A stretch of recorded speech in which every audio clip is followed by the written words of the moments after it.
Ibig nyo sabihin, hindi totoo lahat nung nakita namin? Hindi totoo lahat? Eh di magpakita ka ng totoo. Ito yung report. Sabihin mo naman doon sa report, ito po yung tunay. Nakakuha po. Gobyerno kayo. Hindi po ako makamove on na lahat po ng pinag-uusapan natin tungkol po dito sa naganap no, na report ng LA coroner na kinumpirma na yung overdose ang kinamatay ni Tantoco ay mauwi po lahat sa pagdedeklara na fake news, no? Hindi po ako makamove on talaga. Thank you very much kay Chang Kabuto na nagbigay ng 25 pesos. Ang dami pong pwedeng sabihin kung bakit fake news, bakit wala pong dapat may ano man lang, no, merong anong tawag dito? Meron pong ito yung fake news na binabalita nila. Ito naman yung totoo. Basta nilahat fake news yan. Kaya magtahimik na kayo. Obstructionist kayo. Yung mga nagpapakalat niyan, obstructionist. Ganun na lang po tayo. No? Matatalo po kayo kung paniwalaan na lang po. Kasi yung mga nagsasabi po na may naganap na report ng coroner's office na meron pong nakalagay doon na overdose ang kinamatay ni Tantoco, na may picture, may video na lumalabas na immediately after o before, magkakasama sila. Kumakanta na I Will Survive. Kung sabihin nyo na itong video na to ay matagal na yan, nangyari yan sa ganito.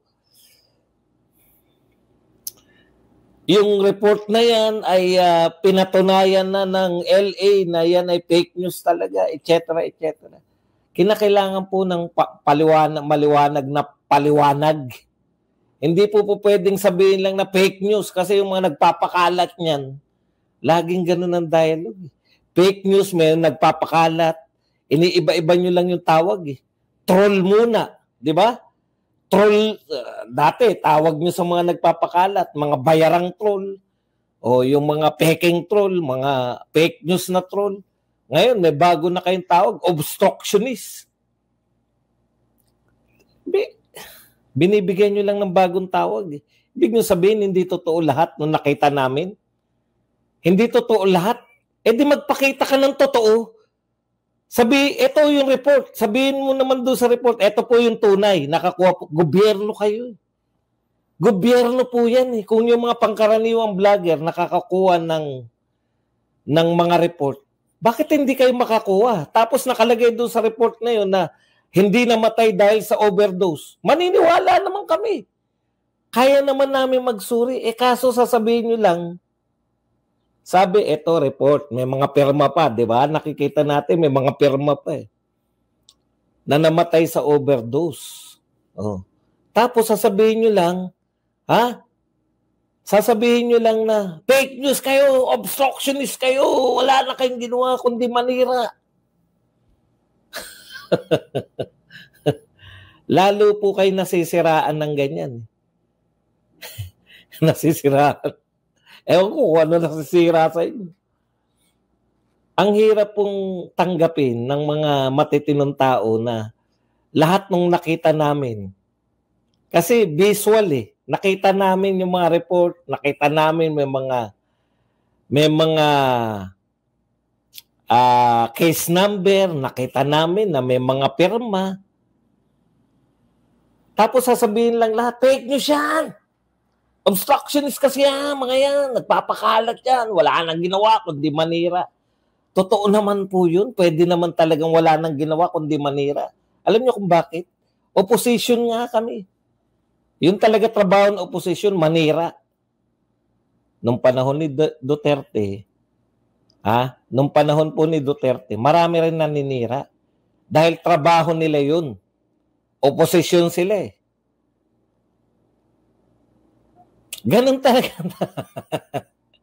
Pag ikaw nasa administrasyon, marami talaga maninira. Ang problema, pag matino ang administrasyon, wala lang yung paninira na yan.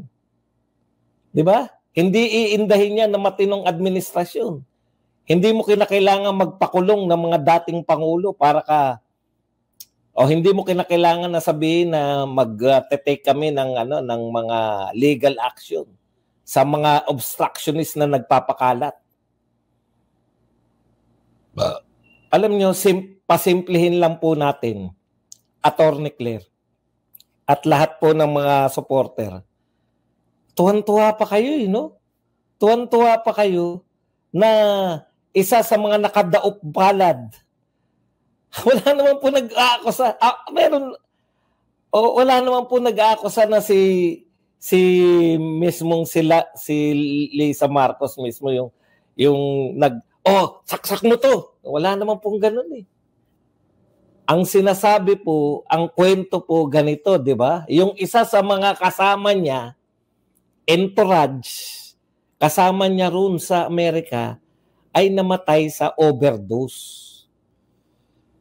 Yun naman po. Hindi naman po sinabi na siya yung pusher, siya yung nagdal. Hindi naman po ganun. Bakit nyo pinapalagan yun na fake news? Di sabi, pakita nyo yung hindi namatay sa overdose yun kung fake news pala yung namatay sa overdose. Fake news ba yung overdose na namatay? Tapos, nakakahiya daw tayo. Nagdadalamhati yung mga tao. Putya, yung namatay sa overdose, hindi nakakahiya. Tayo pang mga amuyo. Meron lang kami. Alam mo yun, yung mga munyirap na nakakita ng mga pagchichismisan. Uy, may namatay na mayaman. Ano ba kinamatay? Droga. Ha? Kasi, alam mo, Auntie Claire, ito dapat yung iniisip nyo eh. Inakusahan ng dating Pangulo, si Rodrigo Duterte. Gaano po katibay yung salita ni Rodrigo Duterte? Ha? Pinaniniwalaan ba yan ng tao? Opo, pinaniniwalaan yung salita ni Rodrigo Duterte. Narinig ko yun sa aktual.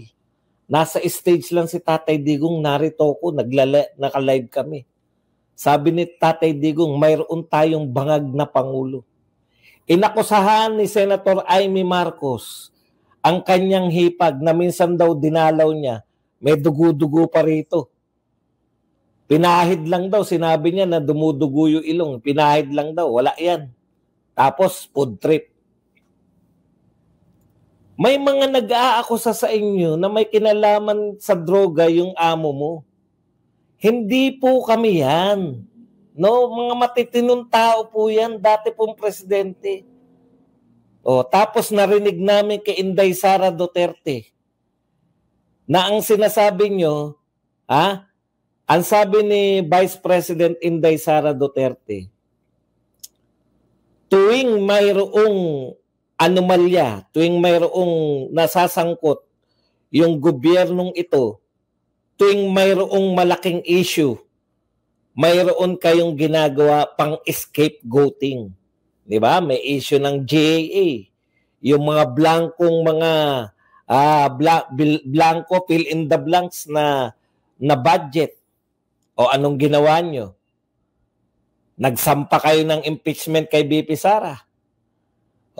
Pumutok sa LA. Si BP Sara nagsabi nito, hindi kami Pumutok sa LA at nabasa niya sa police report na isa sa mga kasama ni Lisa Marcos ay na-overdose. Hindi gantong-gantong pagkakasabi, pero ganito yung pinakalaman. Sinabi ng mapagkakatiwalaang Vice President, hindi kami maniniwala.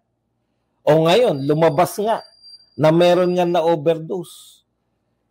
Ang tanong, sinabi nyo ba yan nung may na-overdose? Sinabi nyo ba na isa sa mga kasama namin doon ay nakikiramay kami, hindi na namin sasabihin kung ano naging dahilan ng kamatayan? Sinabi nyo ba yun? Wala naman kayong sinabi. Di po ba? Nililihim nyo yung mga impormasyon na yan. Titignan lang natin. Hindi ko yata na isara itong mga... Yun, hindi ko nga.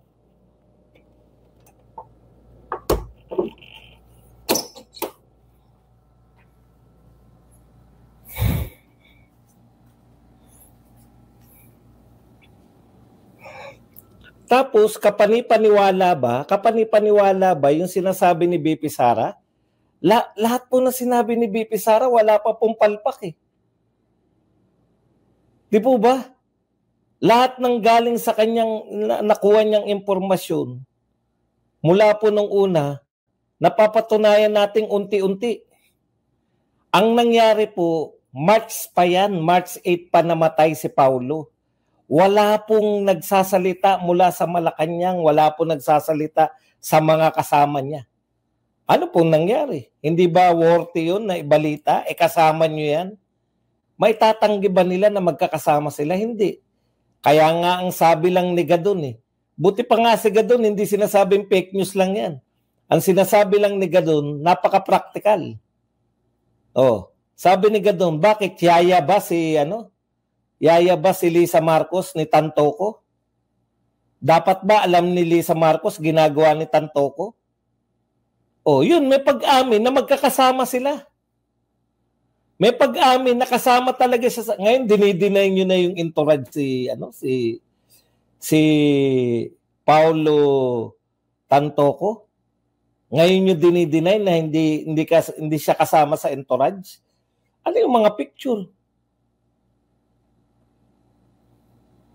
Ano yung talagang ganun lang? Hindi kasama yan sa entourage. Pucha, Vice Pres ay asawa ng presidente. Didikit dun sa mga, sino yung mga yan? Bakit natin sasama dito yan Alam niyo yung ibig ko sabihin? Hindi ba yung sinabi ni Gadon na yun, alam nila na magkakasama sila. Kaya nga sabi ni Gadon, yaya ba si Lisa ni Tantoco? Buti pa nga yun, yung ibig sabihin ni Gadon, kung ano man ang ginawa ni Tantoco, kanya lang yun. Di naman kami nag-aakusa na Ang problema, mayroon na kayong record ng mga akusasyon. Record, dahil hindi ko sinabing naka-record na yung mga akusasyon sa inyo ni Tatay Digong, ni Aimee Marcos, ni Kati Binag. Marami na nagsabi na mga gumagamit kayo Tapos, pagdating dun, mababalitaan namin, hindi namin alam, wala nagsasabi sa inyo, pero may nakarating na rito sa amin sa pamamagitan ng mga vlogger na hindi kagad namin nire-re-echo. Yung mga sinasabi nila, kasi nga, putya, delikado yan dahil mga sutil tong mga to Pag ikaw nagsalita ngayon ng mga laban sa kanila na wala kang sapat na basehan, demanda aabutin mo. Ang dami ng vlogger rin may demanda di ba? Kaya hindi po namin pinapatulan yan dahil wala Pero ngayong meron ng galing sa LA County Coroner. Hindi na po pwedeng isnabin naming mga matitinong vlogger yan. Tapos sasabihin nyo lang na fake news yan, kaya magbibigay kayo ng ng legal na hakbang sa mga nagpapakalat ng fake news. Lintik na yan. Di maglabas kayo ng galing sa LA na hindi namatay sa overdose yan. Alam nyo yun, yung ibig ko sabihin, hindi na ba kayo na-iskandalo ngayon? Hindi na usong ma-iskandalo? Pinagbibintangan yung first couple na gumagamit ng droga, ang mga nagbintang matitinding tao, kapanipaniwala, si Tatay Digong, si Aimee Marcos, sila Kati Binag na naging kasama nila sa circle nila dahil naging karelasyon yung mga tropa nila. Hindi nyo naman madidinay na hindi nyo kilala yung mga yan. Ngayon, sinabi pa ni BP Sara na merong police report dun sa pagkamatay ni Tantoco. Kapanipaniwala tong pinaniniwalaan namin Tapos yung isang taong ang dami ng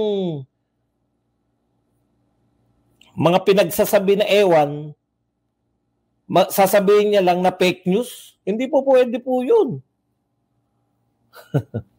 Hindi kami makakamove on na yan lang ang paliwanag ninyo. Fake news.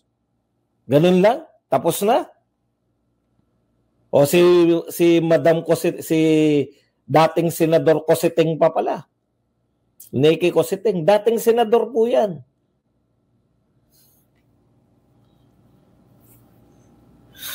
Kaya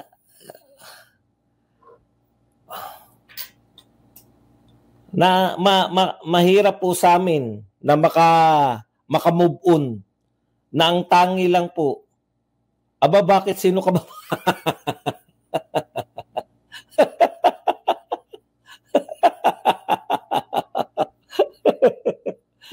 Aba, bakit sino ka ba, Badong Aratil? Doon na ako natawa.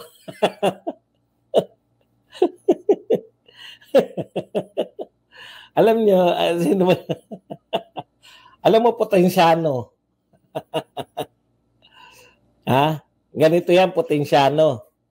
Panahon na ngayon na yung mga pangkaraniwang katulad ni Badong, pangkaraniwang tao lang po ako. No? Ngayon, panahon na po ng ang pangkaraniwang tao ay pwede na mag-vlog. O kung hindi ka... Bakit? Sino ka ba, Badong Aratil? Pangkaraniwang mamamayang Pilipino, nagtataglay ng 13 masteral degree at nakatapos ng 3 doctorate. Pangkaraniwang tao. Pinatawa ako.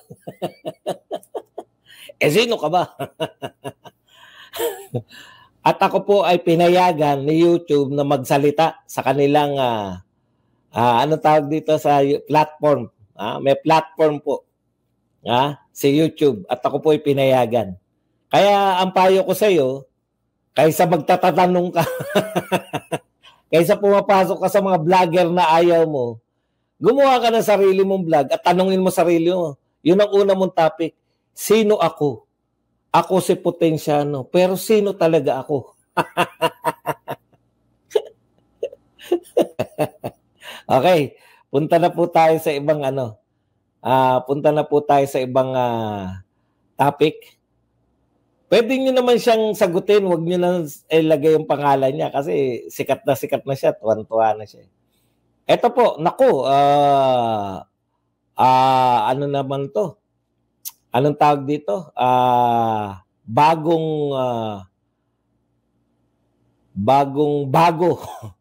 mula po sa Presidential Communications Office.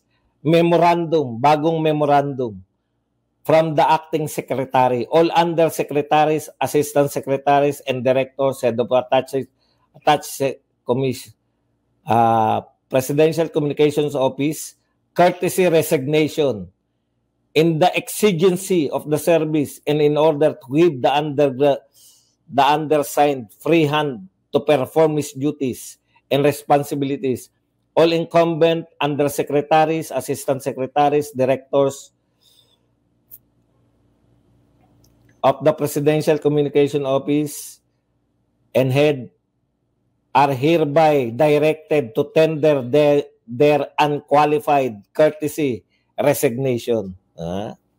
Walang katapasan resignation. Pang-4 na taon mo na to, Mr. President, nag-reorganize ka pa. Yung mga ginagawa ni BBM, parang unang buwan pa rin sa pwesto. No? Alam mo, Mr. President, sana kung yung mga pinili mo na nung una ay mamahuhusay na, magagaling na. Dalawa ka po kasi, bakit regodon na regodon? Bakit resignation, panay, ganun lang, no? Resignation. Paulit-ulit. Pinag-resign yung mga police, pinag-resign lahat ng mga general, mga colonel, pinag-resign lang mga secretary. Panapanahon, taon-taon, may malawakang pagre-resign na nagaganap. Reorganization. Di po naganap kay Tatay Digong yan. Alam niyo kung bakit? Sa simula pa lang, sabi nga ni, laging sinasabi to ni BP Sara, di ba? Basura in, basura out. Kung ang pinipili niyo po, Mr. President, no, ay magagaling na agad, di maiwasan po yung mass resignation. Pag nagpalit ka ng secretary, pagre-resign lahat ng undersecretary, secretary, pag alam niyo po, pag bago ka sa trabaho, mag-adjust ka ng mga trabaho. Hindi naman lahat na ihenyo eh. Pag bago ka sa trabaho, a-adjustan mo. Kami nga, isang buwan na ba yata kami sa Birada Aguila? Adjustment period namin yung paano yung pagkalikot sa radyo. Ganun po talaga. Wala nang katapusan yung pag-adjust ng mga tao. Kung sa simula pa lang, nilagyan mo na ng pinaka-competent. Ang problema kasi ganito. Maraming competent. Hindi na makasundo dahil alam mo yung mga taong magagaling, ayaw niya makasama yung mga hindi magagaling. Yun yung maganda kay Tatay Digong. May tiwala siya sa mga pinaglalagay niya dahil ang mga pinaglalagay niya ay panay magagaling. Di ba sabi ni Tatay Digong? Panay mga honor student nung mga estudyante pa sila. Saan ba sila nag-aral? Di ba? Kung mga honor student yan, sa matitinong eskwelahan, magagaling talaga yan. Mga kaklase niya nung siya ay naglolo. Kaya wala kang itulak sipain, karamihan, pangkape Sir Buds, watching while on break. Ang naaalala ko lang na nawala sa pwesto, yung DILG, DOJ. Pero mahabang panahon din na magaling din yung DOJ, kaya lang meron silang, alam ko yung kano yan yung napalaya si Kerwin di ba? Parang ganun yung, hindi ko na maalala kung bakit na, tsaka yung kapatid ni Tulfo. Pero the rest, nagsimula kay Tatay Digong hanggang katapusan. Marami namang matitinong appointed si Pangulong Marcos, pero unti-unting, kasi sobrang gagaling Hindi kayang paikutin ng mga, alam niyo yun, nariyan yun sila, yung magaling na joke, di ba? Wala na yata sa posisyon ngayon yung magaling na joke, nariyan yung si Minardo Guevara. Ayaw niyang ipagtanggol yung mga diniman. Sino ba ayaw ipagtanggol ni Minardo Guevara? Kasi hindi siya naniniwala na mayroong jurisdiction yung ICC. At yun nga mga kababayan, anong masasabi niyo sa balitang ito? Maaring ihayag ang inyong opinyon at kuro-kuro sa comment section sa ibaba. Huwag din kalimutang mag-like, mag-subscribe at mag-share sa bidyong ito. Maraming salamat sa panonood.